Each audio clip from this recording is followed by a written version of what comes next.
Hi, welcome back to the Black Mold of Grief. I'm Thomas Graves, and this is episode 12, and we're going to do a deep dive into the stage of acceptance.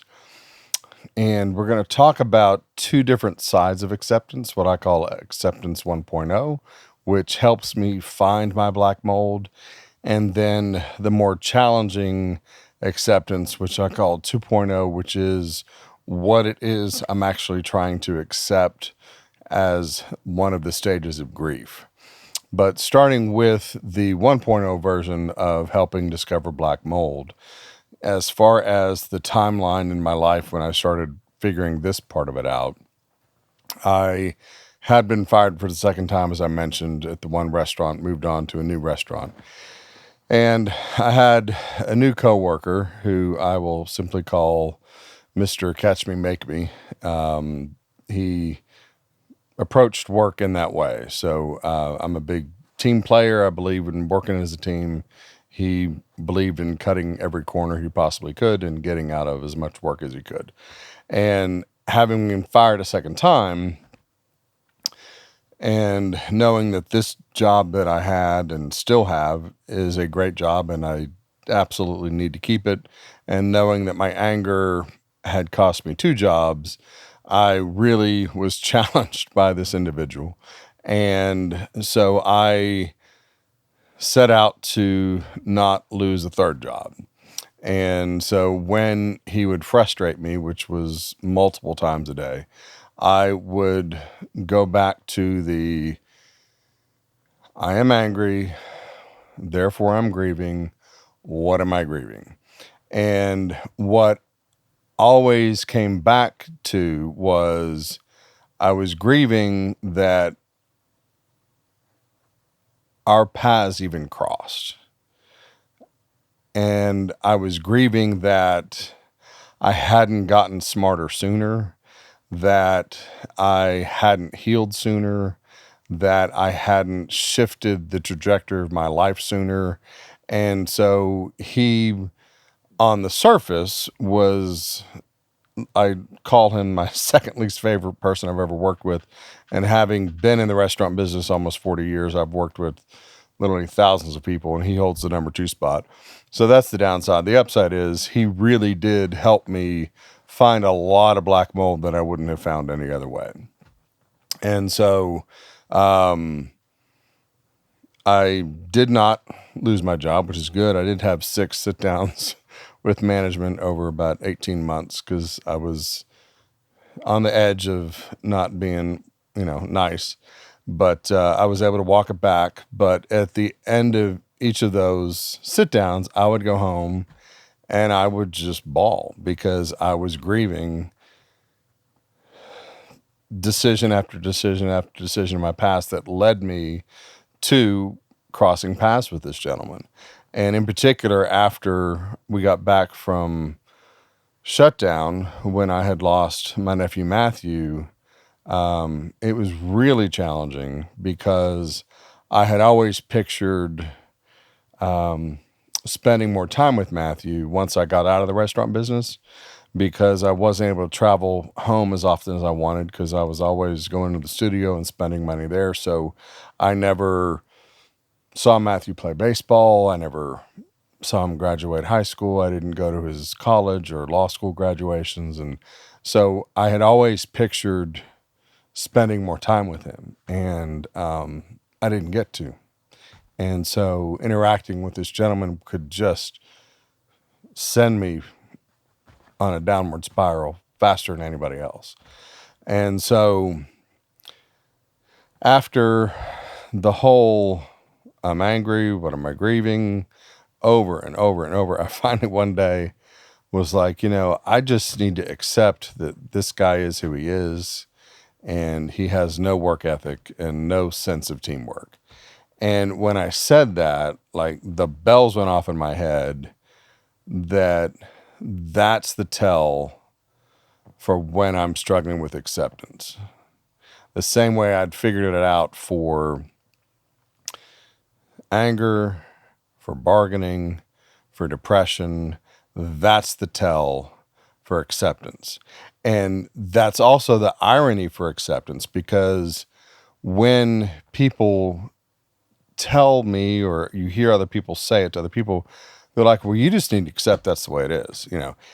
It's done in a very snarky, condescending way, that you just need to pull on your big boy pants or your big girl pants. You need to get over it. So they're telling you need to accept things, but they're telling you don't need to feel anything. You just need to suck it up. And so acceptance is the fifth stage of grief. It is. So when somebody's being snarky and telling you that you need to accept something, but they're being snarky, they're completely contradicting themselves. Because to accept it, you need to feel it, you need to grieve it. And so as soon as I said that, I started realizing I need to grieve that he isn't the coworker that I deserve. And so that helped me grieve more black mold, find more black mold. And so some of the statements that I use to help me figure out what I need to accept, because figuring out what I need to accept, I kind of describe it like when you're sitting at a stoplight and somebody 3 lanes over is smoking, and it kind of comes in your air vents, and you can taste it and you can know it's there, but you can't really catch it or get rid of it. It's just there. Acceptance and what you need to accept can be really tricky, and you can just taste it, but you can't identify it. So to help me identify it, I use the phrase, what did I deserve? What did I get? And I fill in those blanks and I grieve the difference. And so with Mr. Catch Me Make Me, I deserved a teammate that was honest, that did his work and didn't lie. And that isn't what I got. But I fully grieved that difference. And then he didn't irritate me anymore, because I had fully grieved what I needed to grieve, which is I didn't get what I deserved in that teammate. And then I started to grieve other things. And I also learned to grieve and accept irrational thoughts. And the most irrational thought I ever grieved was that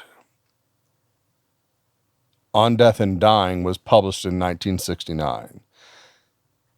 Cognitively, it's an irrational thought to think it should have been published earlier, because Dr. Kubler-Ross did her research and published it when she published it. But in terms of what I deserved and what my family deserved, we deserved that book to be published 10 years earlier. That's what we deserved, because we deserved that, because it could have helped our family heal. So I grieved that it wasn't published 10 years earlier. That is a totally irrational thought, but it doesn't matter, because thoughts are not feelings, and thoughts do not determine what I deserve.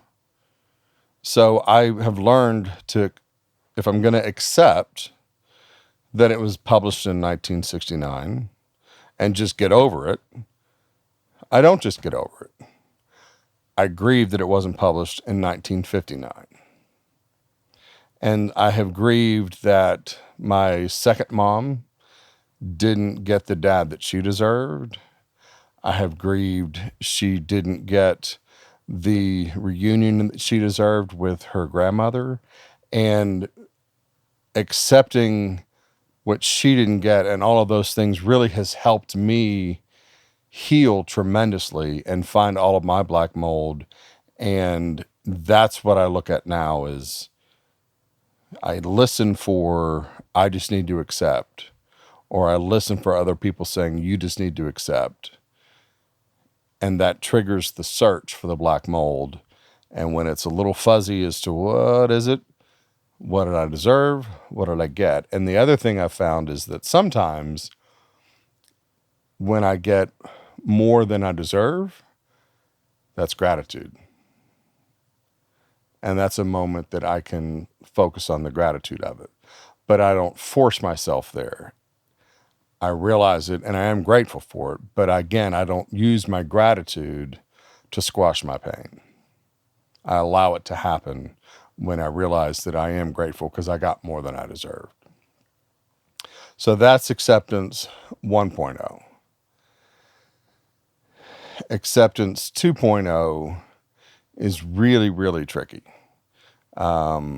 because that has to do with what am I supposed to do with my pain? And for a long, long time, I thought that I needed to hold on to all of my pain so that my loved ones would know how much I loved them, because I thought it was a way to prove to them that I love them. And the other part to that is when someone dies and they leave, the thing that takes their place is the pain. And that's very tangible, and it fills the space that they had. So then if I let go of that pain, what takes that space? So a lot of it for me was the fear of the unknown.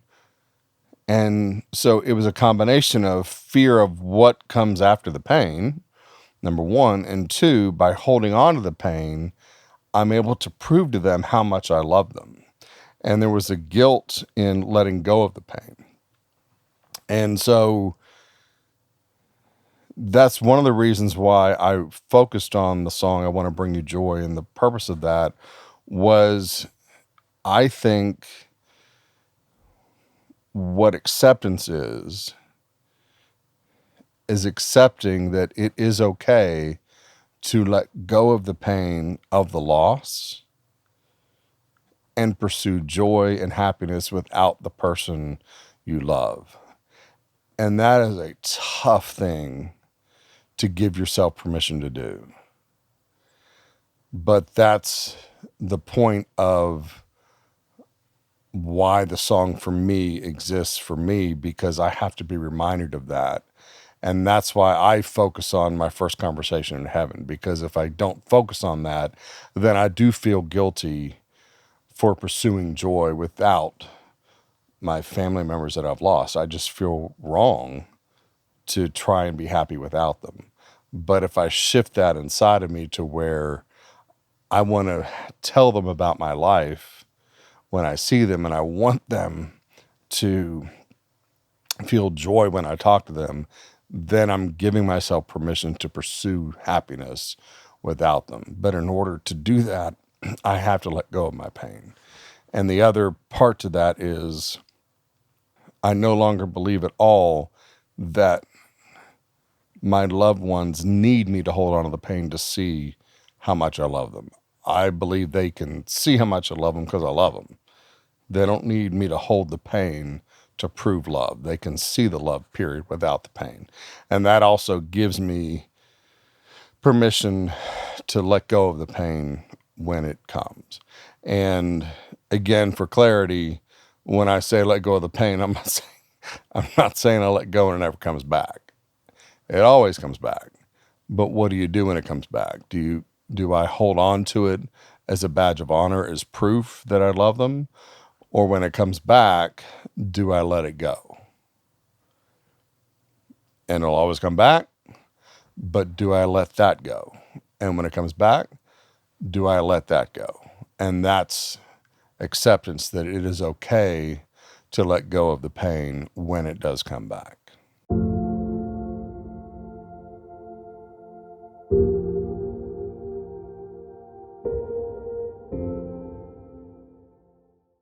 So Natalie has two versions on the album. This is her English version, and it is a hip hop style, but I call it my Disney After School Specials version. And I wanted this version because as I was looking at different charities, I found 3 different summer camps that were targeting and serving kids who had lost siblings or parents, and they served different groups of kids. One was for kids that had lost family members to suicide. One was for kids who lost family members to cancer. Another one was for kids who lost family members to the line of duty. And so I didn't want a song that was a children's song, but I did want a song that was simple enough that it could be adapted for the kids to sing at the end of the week. And so this version fits that. It's very simple, very fun. It has some great harmonies, which Nally did a great job arranging and performing. And it has a simple piano part. It's got some hand claps. And so it's just a very, very fun, uplifting version that fit the vision of what I was hoping to create. I saw the memories I made at the end of every day. Scoop up the stack you like, and I took them all away. Then I pick one you won't want, pick up the pain that's there, grieve until it's gone. So I have more to share. Conversation in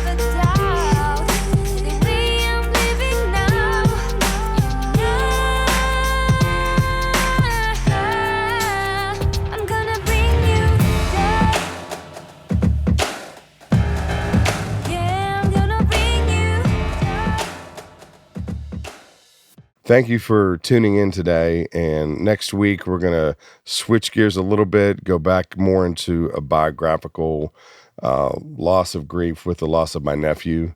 And in the meantime, though, I hope something I've said today helps you bring a little more joy to your first conversation in heaven.